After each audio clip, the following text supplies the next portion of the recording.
কথায় আছে না, কিছু করলেও বিপদ, না করলেও বিপদ, কিছু বললেও বিপদ, না বলেও বিপদে পড়তে হয়। তো আসলে আমাদের মতো সাধারণ জনগণের কিছু বলার ক্ষমতাই নাই। কিছু কোনো কিছু বললেও সমস্যা, না বললেও সমস্যা। তো এখন যে রকম পরিস্থিতি অনুযায়ী কথাগুলো বলতেছি। তো যাই হোক, হ্যালো এভরিওয়ান, কেমন আছেন সবাই? আশা করি সবাই খুব ভালো আছেন। তো এই তো আজকের ব্লগটা সকাল থেকে শুরু করলাম। সকালে উঠে আর কি নাস্তা বানালাম, কি করলাম এগুলাই সারাদিন শেয়ার করব আপনাদের সঙ্গে। তো দেখতে থাকুন পুরো ভিডিও, আশা করি ভালো লাগবে। তো এই তো সকালে উঠে আমি ফ্রোজেন করা রুটি সেঁকে নিচ্ছি, আর দুইটা ডিম ভেজে নিচ্ছি খাওয়ার জন্য। আর এদিকে আমার বাচ্চার খাবার নুডলসটাও দিয়ে দিলাম চুলায়। তো আসল কথায় আসি।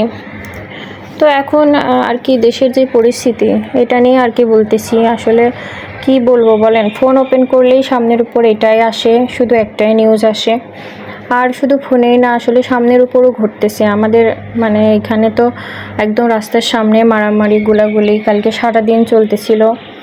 অনেকগুলা বাইক পোড়ালো, খুবই খারাপ অবস্থা। কি বলবো বলেন।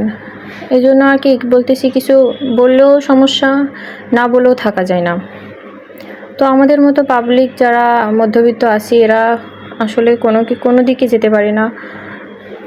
কোনো কিছু বলতেও পারি না, আবার দেখলেও খারাপ লাগে। তো যাই হোক, এগুলো নিয়ে এত কথা না বলি। আসলে এগুলো নিয়ে যত কম কথা বলবো ততই ভালো। আসলে বেশি কিছু বলতে গেলেই আর কি সমস্যা। আমরা দেশে থাকি মাত্র, কিন্তু দেশ নিয়ে কোনো কথা আর কি বলার অধিকার আমাদের মতো জনগণের নাই। তো যাই হোক, এখানে তো আমি লাউ রান্না করব।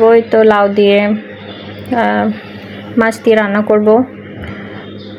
তো এই জন্য দুইটা লাউয়ের আমি অর্ধেকটা কেটে আলাদা করে রাখছি। ওইটা আর কি এখন রান্না করবো, এটা অন্যদিন রান্না করব।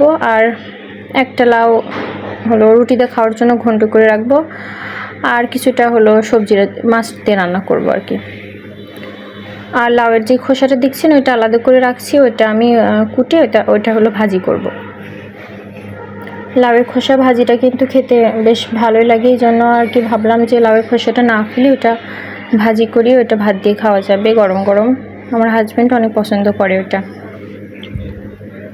তো যাই হোক, এখানে আমি লাউটা সেদ্ধ হওয়ার জন্য প্রেসার কুকারের মধ্যে দিয়ে দিলাম, দিয়ে একটা সিটি দিব। আর এদিকে আমি লাউয়ের খোসাটাও খুব সুন্দর করে কেটে নেব ছোটো ছোটো করে। তো এই তো আমার লাউয়ের খোসাটাও কেটে নেওয়া হয়ে গেছে। আর এদিকে মাছ রান্নার জন্য আমি সব কিছু রেডি করে নিয়েছি। ফ্রিজ থেকে মাছ বের করে মাছগুলোও ধুয়ে নিয়েছি।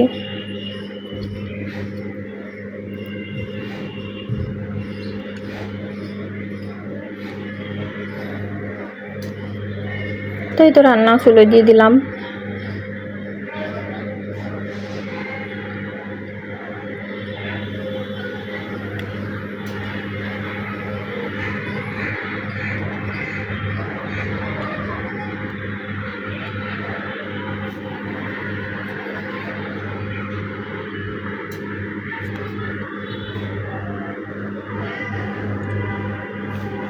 মাছগুলো ভেজে উঠিয়ে রাখলাম। এখন আমি ওই তেলের মধ্যেই লাউয়ের খোসাগুলো দিয়ে দিব, দিয়ে এগুলো একটু ভেজে নেব।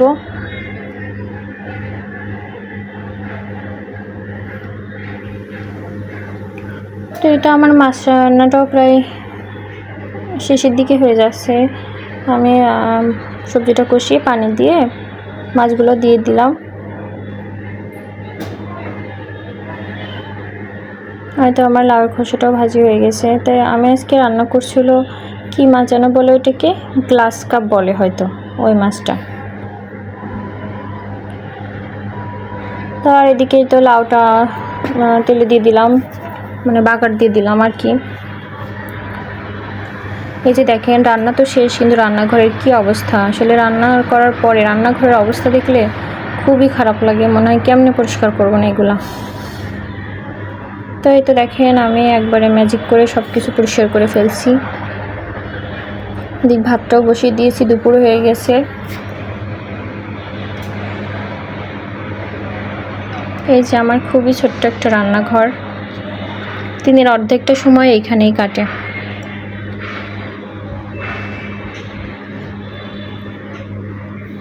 তো হয়তো আমি গোসল টোসল করে চলে আসছি খাওয়ার জন্য।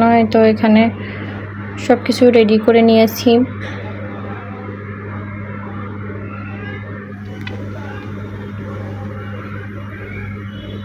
আর লাউটা একটু পাতলা করে রান্না করছি, আসলে একটু রুটি দিয়ে খাওয়ার জন্য, তো এই জন্য একটু পাতলা করে রান্না করছি, মসুর ডাউল দিয়ে একটু পাতলা পাতলা করে।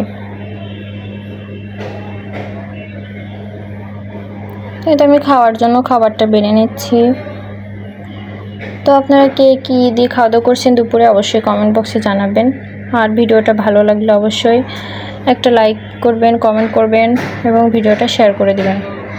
তো আজকের ভিডিও পর্যন্তই। সবাই ভালো থাকবেন, সুস্থ থাকবেন। আল্লাহ হাফেজ।